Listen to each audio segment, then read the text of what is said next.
कि आगे झारखंड से दारू पी के आया मोहलिया बिहार के छौनी आधा जौली बॉर्डर पर धर ललकौ 112 के छौनी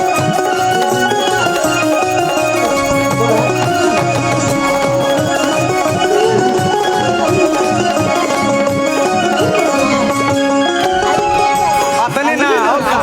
हेलो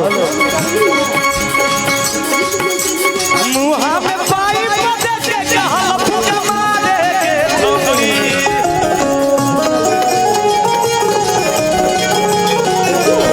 ए भैया हमार डायलॉग बहुत फेमस हो गए हम एगो ऐसा कलाकार मगी में हलिए जरा कि आम जे बोलचाल के भाषा हो है ओकरा मतलब कि पूरा यूट्यूब पर छवा देलिए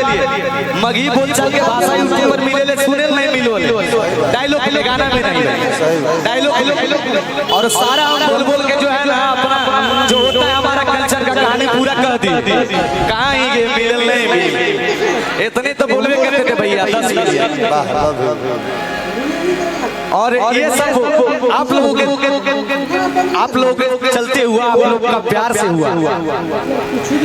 क्या देखिए ये जो गाना सुना रहे हैं स्टोरी है मान लीजिए हम दारू पीने गए झारखंड उधर से आ रहे थे बॉर्डर है नवादा में जौली और वहाँ पे क्या होता है जो बोल रहे हैं ना कि मुँह में पाइप दे के हल्का फूंक मारे के वहाँ पे प्रशासन लोग रुकाते हैं और एक मशीन देखते हैं बोलते हैं फूकिए और जो फूका रहा उसका सत्यानाश पकड़ा जाता है। तो हम सोचे कि मेरे माध्यम से लोग भाई लोग पता चले कि भाई कम से कम अगर झारखंड जाते हैं तो जब तक नशा नहीं छूटे तो यार मत आइए कि मुँह में पाइप दे के कहल फूक मारे के छौनी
क्या नाम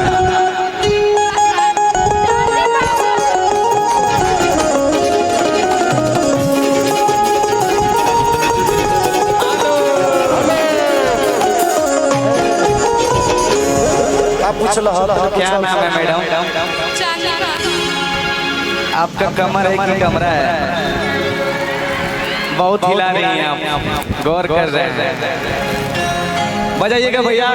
फिर से यही वाला बजाइएगा। अब जो कर रहे हैं करिएगा, देखिए फोकस करिए।